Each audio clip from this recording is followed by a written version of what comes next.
My name is Amelia and I'm 49. I've worked for many years as an office clerk at a local factory. Until recently, I live with my husband Theodore, my mother-in-law Harriet, and our only daughter Kyrie in my husband's family home.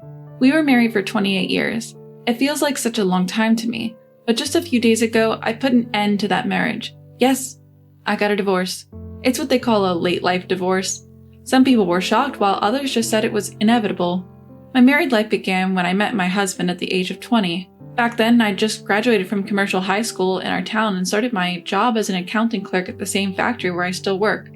My father's friend introduced me to Theodore. He's a young relative of ours. How about meeting him? He works at the city hall. My mom said, "A government job? That's a great opportunity for you. Please meet him." She was all for it. At our first meeting, Theodore seemed very earnest and a bit nervous. "Nice to meet you. I'm Theodore." He didn't talk much, maybe because he was nervous. "What do you do at the city hall? Any hobbies?" He answered all my questions politely. "I work at the citizens counter in the city hall. I love fishing and I often go to the mountains with my friends during my days off." It felt like I was interviewing him. But I thought such an earnest guy would make a good family man. Eventually, Theodore was the one who asked me out. Throughout our dating period, he remained quiet, but slowly began sharing more about his love for fishing. I thought he was opening up to me bit by bit, and a year later, we got married. Since he was an only child, I moved into his family home after our wedding. I didn't know much about my mother-in-law as we didn't meet often during our courtship. I thought she might be as earnest as Theodore, but boy, was I wrong. She was a handful. The day I entered their house, she said to me directly, "Now that you're married, serve me and Theodore properly. Don't you dare talk back." Her sudden arrogance took me by surprise, but all I could reply was, I hope we get along well." My life changed drastically the next day. Woken up at 4 a.m., I cleaned the house and prepared breakfast in Theodore's lunchbox. I wasn't allowed to sit and eat. Harriet instructed me to eat standing in the kitchen, and of course, I was the one to clean up afterward. What surprised me more was Harriet helping Theodore get ready in the morning. She woke him up, brought him warm water to wash his face, and even laid out the clothes for him to wear. She'd smile contently when she saw him dressed in the clothes she chose, and he looked as if it was the most normal thing in the world. The last straw for me was seeing her put on his shoes for him as he left for work. I never thought I'd have to deal with such extremes, but my mother-in-law, with clear hostility, told me, "I'll take care of my son, you stay away." My husband seemed to expect his mother to be overly involved and never even thanked her. I wondered, don't you appreciate what your mom does? But more shockingly was her behavior. I realized our future wasn't going to be easy. Moreover, my husband barely paid attention to me. Sure, he had a demanding job, but on weekends, he always prioritized his hobbies. "How about we go shopping together once in a while?" Even when I suggested, he would reply, "I'd rather go fishing. You can go alone." "I want to spend time with you." "There's no need for that." That's how he dismissed me. The only times he'd join me were for events like relatives' weddings or funerals. One day I asked him, "Why did you marry me?" He said, "Family was pressuring me since I was getting older. Finding someone on my own was a hassle, and you were introduced at the right time, so I just married you." Shocked, I asked, "Didn't you love me?" "I neither loved nor disliked you." His words shattered me, and I broke down crying. And my troubles were far from over. My mother-in-law cherished her son, but was very harsh on me. "You're just not cut out to be a good wife." That was her go-to phrase. Once I came home late from work and quickly made dinner. She exclaimed, "Don't serve this half-baked meal to my son," and tossed it straight into the trash. Every meal had some issue, too salty or not salty enough. She'd only let me pack freshly made food in my husband's lunch. Any pre-made dishes, tossed out. She'd find faults in my cleaning or laundry too. She'd ask me to polish the entrance floor daily. After polishing, she'd step on it with muddy shoes and complain it was still dirty. When I did laundry, she'd comment, "This softener smells bad, rewash it," and have me redo it. But that wasn't the worst of it, because it fits only in the home. The real trouble was that she'd lied. It's hypocrisy. She'd tell our neighbors and relatives all sorts of made-up stories about me, how I neglected housework, mistreat her son, and bully her daily. She'd narrate these lies as if they were the truth, even shedding tears for effect. "My daughter-in-law is..." So everyone believed her. "You should be more considerate of your mother-in-law." "She did raise your husband after all." How many times was I lectured by neighbors and relatives? I considered divorce, but then I got pregnant. Maybe once the baby's here, he'll change. Even if he doesn't care about me, he'll adore our child. Maybe the baby would bridge the gap between me and my mother-in-law. At least that's what I hoped, but I was wrong. Both of them wanted a boy. They were there at the hospital when I gave birth, but when they heard the baby's gender, they didn't even look at the baby's face. What, a girl? I still remember my husband's words like it was just yesterday. Even my mother-in-law lamented, "Not a girl." Her face fell, sighing deeply. We named our daughter Kyrie, a name I came up with. The two of them had only thought of boy names. My husband had always dreamt of taking his son fishing, and my mother-in-law longed for a grandson who looked just like him, so they hardly paid any attention to our daughter. But I believed that over time, they would come to adore her as feelings grew. While my husband did fulfill his responsibilities as a father by providing for Kyrie's education and attending important events, he did so out of social obligation, not genuine affection. He wasn't abusive, but their relationship lacked warmth. My mother-in-law was no different. As Kyrie grew older, she distanced herself from both of them. I often thought of divorcing him, but he did provide the basic necessities as a father. I felt that having a father figure might be beneficial if something happened in the future that I couldn't handle alone. And his income was higher than mine. Raising Kyrie would need money. With that in mind, I couldn't easily decide to divorce him. By the time Kyrie reached high school, she seemed to understand my predicament, saying, "You can divorce Dad, I can get a part-time job." But even if I divorced, my parents were gone, and going back to my brother's house would just be a burden. Every day, I juggled house chores, work, and taking care of Kyrie. But the year Kyrie became a working adult, an event put an end to our life's monotony. It all began with my mother-in-law's hospitalization. On a cold winter day, during her usual morning walk, she slipped on an icy path. Unable to move, a newspaper delivery person found her and called an ambulance. Both my husband and I took time off work and rushed to the hospital. The doctor informed us, "Given her age, her bones and muscles have weakened. Even if she recovers, she might not regain full mobility." To which my husband replied indifferently, "Oh, okay," adding, "Please tell my wife the rest," shirking responsibility. He didn't even visit her. Instead, he indulged in his favorite pastime, fishing. After work, I visited her daily, bringing laundry and attending to her needs. Yet she complained to the nurse, "My daughter-in-law is so inconsiderate." I was complaining to the nurse who was in charge. The nurses trying to comfort her said, "She visits every day. You're lucky to have such a caring daughter-in-law." But my mother-in-law continued, "She only pretends to be good. She's always been so cruel to me." Moreover, she blamed me for her son's absence, exclaiming, "It's because of the nonsense you filled his head with that he doesn't visit. What a horrid daughter-in-law." "That's how you insulted me?" I couldn't tell her the truth about his fishing, so I just mumbled, "He's been really busy." True to the doctor's predictions, her fracture healed slowly. There was an outbreak of a severe flu in the city, and even the hospital started showing signs of its spread. During this time, she contracted the flu and developed a high fever. Despite her condition, my husband remained indifferent. "I can't believe you," I exclaimed. "Your own mother is in a dangerous situation and you want to go fishing? Show some concern for her." But my husband replied, "I told you, I'm leaving it up to you." And he didn't change his mind about going fishing. I felt a deep disdain for him, and after all the love and care he received from his mother, how could he be so cold-hearted?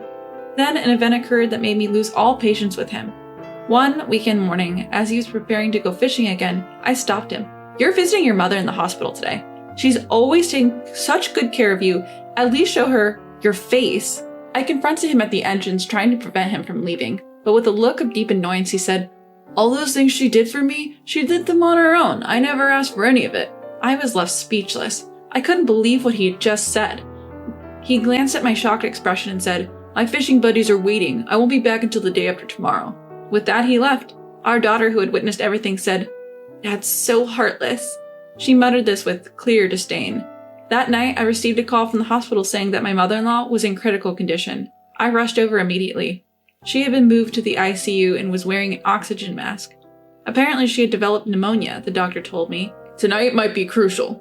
Of course, I tried to contact my husband immediately, but he ignored my texts and calls and didn't respond to my emails. I was disgusted with him. Why should I have to run around for a woman who had always been treated so poorly by her own son?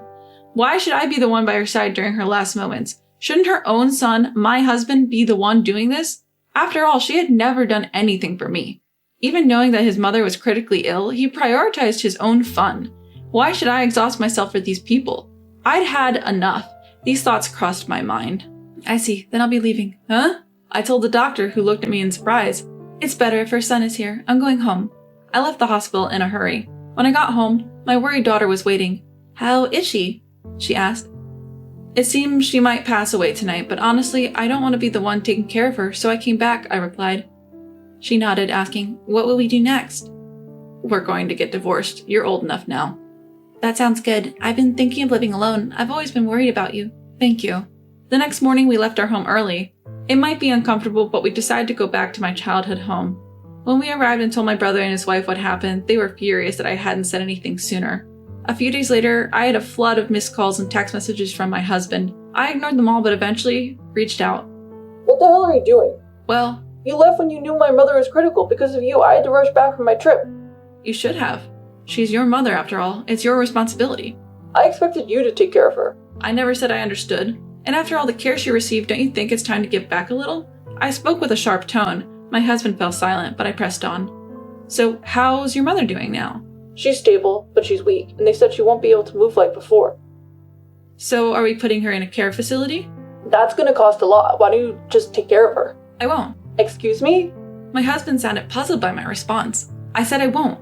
I don't want to be with someone who's indifferent when others are in need, and I certainly don't want to care for a mother-in-law who constantly belittles and lies about me. So, what? You're saying you want a divorce? Yes, I do. Even Kyrie agrees with me. She's okay with abandoning her grandmother and father? Excuse me? You've always been indifferent to Kyrie. Now you're saying she's the one abandoning? Don't be ridiculous. My husband fell silent again, but quickly retorted, But you're just a clerk at a small-town factory, right? How will you manage without me? He mocked my job, using finances as leverage. Oh, I'll be fine. I earn as much as you do. You're lying. I'm not. How long do you think I've been at that company? I'm in a senior management position and soon I'll be on the board. Plus, Kyrie's working now. I've always worked at that factory since graduating, juggling household chores and raising Kyrie. There were times I wanted to quit because of the physical strain, but I couldn't afford to lose the income. I worked hard with that mindset. Over the years, the company grew from a small-town factory to one of the largest in the region, and I climbed the ranks to a senior position. Now I'm able to take a seat on the board. But it's no surprise my indifferent husband didn't know. All he cared about was fishing. I've made up my mind to divorce you. From now on, let's communicate through our lawyers. Hold on, we're married, aren't we? Let's talk this out. I won't wait. The situation made it clear to me how self-centered you are. Goodbye. Ignoring my husband's pleas, I hung up the phone. After that, I proceeded with the divorce through my lawyer. He initially resisted, saying, A divorce would look bad. We have my mother's care to think about. But I was adamant. Eventually, he reluctantly signed the divorce papers. Of course, I made sure to get a fair share of the compensation and assets. My ex-husband ended up taking care of his mother at home. He wanted to place her in a care facility, but she insisted on being cared for by her son, so he had no choice but to provide home care. However, given his history of indifference, it's no surprise he struggled with the demands of caregiving. Their relationship deteriorated with constant arguments. I heard they fight every day. Just the other day, as I passed their house, I heard them shouting at each other. A neighbor mentioned, with a wry smile, that their arguments often last till late at night. My daughter Kyrie started living on her own, and I rented an apartment near my workplace. The apartment allows pets, so I recently got a turtle. Watching its leisurely pace makes me feel like the hectic pace of my life has slowed down. I want to spend time for myself now and live each day with enthusiasm. Shut up! I hate everything about you. I'm going to live with my family now. So, just get out of here. Okay, I got it. I immediately called the movers so that I could move out of the house. The movers took all my things into their truck. How come there are no furniture and appliances in here? Excuse me? Because you were the one who told me to gather all my personal belongings when I move out of here. I only did what I was told, you know. My name is Tony.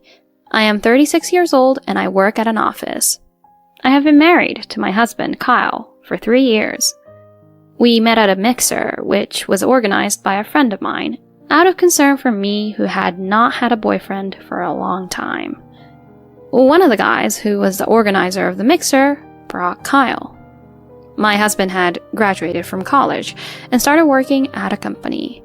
He seemed to work diligently and gave me the impression that he was sincere. We then exchanged phone numbers and we began to meet up and go on dates. He was the one who would ask me out on dates, and we grew closer and closer. Soon after, we started to officially go out. From then on, it was just a matter of time. About 6 months into our relationship, he proposed to me and we were married. We were both in our early 30s, so marriage was in our minds from early on. So I didn't feel it was too early to get married after only 6 months of dating. In fact, I was glad that we got married quickly. We greeted each other's parents, had a meeting with both families, and held a wedding ceremony. We also went on a honeymoon overseas, and after returning back to the US, we started living together and began our newlywed life. And our newlywed life was a lot of fun. I ate meals with my husband, whom I adored, every day, and on our days off, we spent time together. These peaceful days made me very happy. However, this doesn't mean that I had no complaints at all. My husband could not do any housework at all, so I had to do all the cooking and cleaning. When work wasn't busy for me, it was fine. But when I was busy working overtime, it was very difficult for me to handle the chores. So, I once asked my husband to do the housework as well. Hey, when I need to do some overtime, could you start prepping for dinner? Huh? I don't know how to prep meals. I've never done it before. Well, I'll teach you how to do it. I said that and tried to teach him how to cut vegetables or grill the meat. My husband learned for the time being, so the next time I had to work late, I asked him to start prepping for dinner. I came home and found out that my husband tried to cut the meat and veggies, but the way he cut the ingredients were just terrible. When I picked up the carrot, it was basically a block of carrot, and it wasn't even cut in half at all. Not knowing what was going on, I asked my husband what he tried to do.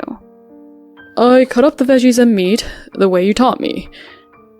But if so, then the veggies and the meat wouldn't be looking like this.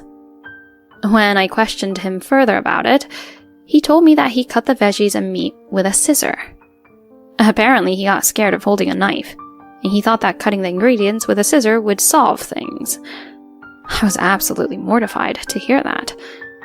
When I told him that cutting up the ingredients with a knife is better since we won't be able to eat the ingredients as huge blocks like this, he said this. It's your fault for not teaching me better. I'll never cook again. My husband ended up being moody and said so. I thought that was immature of him to give up so quickly, but I figured that if he had never done any housework at all, it couldn't be helped. Then I thought it would be faster if I did it myself, and from then on, I stopped asking my husband to do it. When I decided to do everything myself, I wanted to make the housework easier, and I also started to notice many things about our room. Since we got married, the two of us have been living in the room I originally lived in, but since the room was originally sized for a single person, it felt quite small for the two of us. So I suggested to my husband that we move into a new place. My husband immediately agreed that it was a good idea, and we went to a real estate agency to look at various properties. After looking at various properties, we decided on the one we thought was the one. The rent was a little high, $3,000 per month, but we wanted to be comfortable as I would be doing all the housework. The place we were looking at was also close to our work, so we can get home earlier than before. This meant I could spend more time doing the housework. We also got the latest vacuum cleaner, cooking appliances, and so on to make housework much easier. I am able to focus more on my work as well, and my daily life has become much better. My husband seems to be satisfied, living comfortably in the new place. We were living happily, talking more and more, when one day a problem arose, and that all happened with my mother-in-law, Pam. Oh my goodness, this is a very nice place. Isn't it? It's so comfortable living here. My mother-in-law came to visit us as we started living in our new apartment.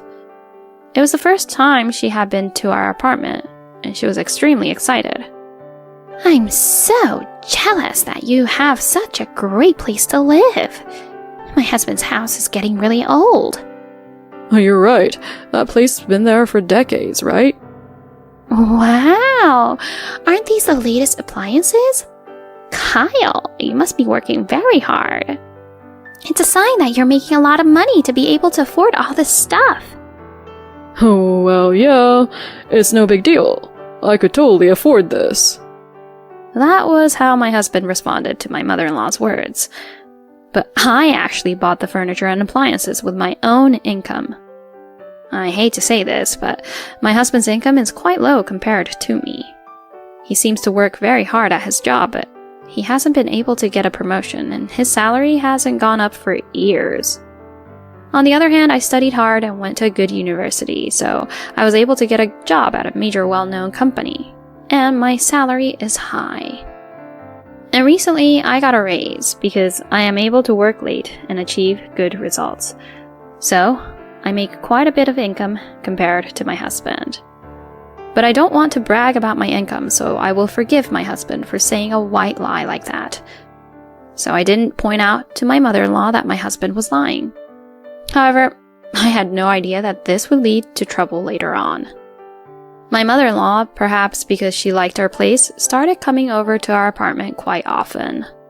This in itself was unsettling and unpleasant, but she also complained about my housework. Tony, don't you think you rely too much on these appliances? This is not what I'd call cooking. My mother-in-law complains that I make all sorts of dishes just by cutting up the ingredients and putting them in the machine with seasonings. You're not putting in much effort into it. Don't you want Kyle to eat something really nice and elaborate? Anyone can make something like this. Using the appliances makes the chores all easy, so that's why it's popular among people, right? My husband doesn't do any housework in the first place, so I have to rely on appliances. You rely on home appliances for cleaning too. My goodness, you're too lazy. You're not qualified for being a good wife. That's how my mother-in-law would blame me as she says those things. Why do I have to be told like that, even though she doesn't know what's going on around here? And my mother-in-law's bullying got worse and worse. In the first place, I was against you getting married to Kyle. You're already in your mid-30s, aren't you? I originally wanted him to marry a young girl in her 20s and so that they can have kids. With your age, it's probably impossible for you to get pregnant now. And on top of that, I feel sorry for Kyle having a useless, lazy wife who doesn't even do any of the housework properly. That's how my mother-in-law would verbally abuse me. Why did she have to say such things? I felt sick every time I saw my mother-in-law. And I once consulted my husband about it. Hey, your mother complains to me every time she comes to visit. Can you make her stop? What? She complains to you? It doesn't look like she's doing that, though. Actually, my mother-in-law doesn't complain to me whenever my husband is around. That's why my husband doesn't notice. I would explain that she said this or that, but my husband didn't trust me because he didn't hear it directly from Pam's mouth. Are you just making up some kind of story? I don't think my mother would say something like that. I'm telling you the truth. Do you think I'd lie about this? I don't know what the truth is, but, well, I guess I don't really trust you, Tony. I was speechless. Apparently, in my husband's mind, my mother-in-law deserved more credit than I do. At this point, I pretty much lost all affection for my husband. I wondered if he wouldn't try to protect me when necessary. When he weighed me and my mother-in-law in the balance, he would probably choose my mother-in-law instead of me. Then, my mother-in-law took an unexpected action. On a day off when my husband and I were at home, my mother-in-law suddenly came over. And she brought a huge luggage with her. What's going on? Why did you bring a large luggage with you? Oh, stop making a big deal. Just carry it in. My mother-in-law told me bluntly. But when my husband arrived, she said, "Oh, Kyle, sorry for coming out of the blue," as she smiled. Mom, what's wrong? Well, actually, I got into an argument with your father and I got so mad that I left him. Huh? An argument? Yeah, so I'm sorry, but I need to stay here for a while. My eyes widened when I heard my mother-in-law's statement. Stay here? I absolutely don't want that. Pam, why did you and your husband argue? When I asked her that, she looked annoyed. Don't ask me that. Ask my husband. That man got angry on his own. My mother-in-law would not tell me clearly what had happened. Then my mother-in-law asked my husband for help. Please, Kyle, please help me. My husband tends to be a mama's boy, so when my mother-in-law asks him for his help, he just goes along with it without a doubt. Yeah, sure. Stay here as long as you like. My husband responded without discussing the issue to me. My mother-in-law looked happy and hugged my husband, saying, Oh, thank you, honey. Then let's have a cup of tea right away. She left her luggage at the entrance and went to the living room with my husband. I had no choice but to carry the heavy luggage into the guest room. When I arrived at the living room, my mother-in-law asked, Is the tea ready yet? I was really annoyed about that because I was the one who carried her luggage for her. I got frustrated and prepared some tea and snacks. Then my mother-in-law spent the rest of the time talking with my husband. I'm getting hungry soon. Tony, could you cook something for us? Oh, but please don't use that much appliances. I won't allow you to skip cooking like that. That's what my mother-in-law would say. Then my husband said, She's right, it's not good to be lazy. My frustration grew every minute. After that, my mother-in-law continued to annoy me by being selfish in various ways. She was staying at our place for about a week after that, but she never did any housework or put money in the house to pay for her meals. She just came to bully me and made herself at home. She finally went back to her house, and a few days later, my husband said to me, I think Mom and Dad are getting a divorce after all. What? They're getting a divorce? I had a bad feeling when I heard that, and that premonition came true. Mom is going to live with us in this apartment from now on. When my husband actually said it in words, it literally destroyed me mentally. Wait a minute. Why are you making such a decision on your own? Did you ever think about me, maybe? That I'd oppose to this? Huh? Why would you oppose to it? To your mother, unlike you, I'm a stranger who isn't related, so it's normal for me to be hesitant about living with your mother, right? Wow, you're horrible. And I can't believe that you're saying that. Huh? I've been thinking for a while that maybe you're the one who hates my mom and that you have a terrible attitude towards her. What? No way. I was surprised when my husband said that to me, and I felt like I had completely lost all affection for my husband. As I was arguing back to him, the doorbell rang. It was my mother-in-law, and she came with her huge luggage again. I thought it was déjà vu from the other day. Oh, Mom, you came here. Kyle, I look forward to living with you from now on, sweetie. Yeah, likewise, Mom. My husband let my mother-in-law into the house without my permission. Tony, hurry up and carry Mom's luggage. My husband then gave me an order, but I didn't want to listen to him anymore. Why do I have to carry her luggage? Huh? I never agreed to live with your mother. Hey, what are you talking about? My husband looked at me in an annoyed way, and my mother-in-law also looked at me with a disgusted look. You're being arrogant, aren't you? Normally, a wife listens to everything her husband says. Get on with it and just carry my luggage. That's how my mother-in-law would order me around. I told you, I don't want to. Please carry it by yourself. I said that and returned to the living room. I refuse to be a slave to my mother-in-law and my husband anymore. I don't care if we end up arguing. With that in mind, I came to the living room angrily after the two of them had carried her luggage. Hey, how dare you act like that? You're his wife, but you're being so arrogant. I'm just expressing my opinion. Mother-in-law, you're the one who's being selfish and arrogant, coming into our place without my permission in the first place. Hey, don't be rude to my mother. That's right. Don't you know how to respect your elders? You don't have any attitude that makes me want to actually respect you. Oh, shut up. I hate everything about you. You're worthless, you know that? I'm going to live here with my family. Now get out of here. That's what my mother-in-law said, even though it wasn't her house. And my husband agreed to her. That's right. Get out of here right now. Alright, fine. Then I'll leave. I called the movers right away and prepared to move out. It will take me a week to complete the move, so I'll stay here until then. When I told them that, they looked very uncomfortable. My goodness. I wouldn't want to live with someone I don't like for even a week. That's right. Oh yeah, I've got an idea. I'll get a paid leave next time and we can go on a trip together for a few days. Great, let's do that. Kyle and my mother-in-law looked really excited on their own as they yapped away about the trip, and I just continued packing up my belongings. I immediately went to get the divorce papers and handed them to my husband. Even if it's a little while before I leave, it's okay if we get divorced, right? I said so, and my husband agreed. Then my husband filled them out and I filed the divorce papers. No division of property or anything, right? Yes, that's fine. Well, obviously, I won't give you a penny of Kyle's property. I'm glad my mother-in-law and my husband was so stupid. Oh, and please make sure to collect all of your personal belongings. They're in the way. Okay, I got it. And just as they were on their trip, the movers arrived.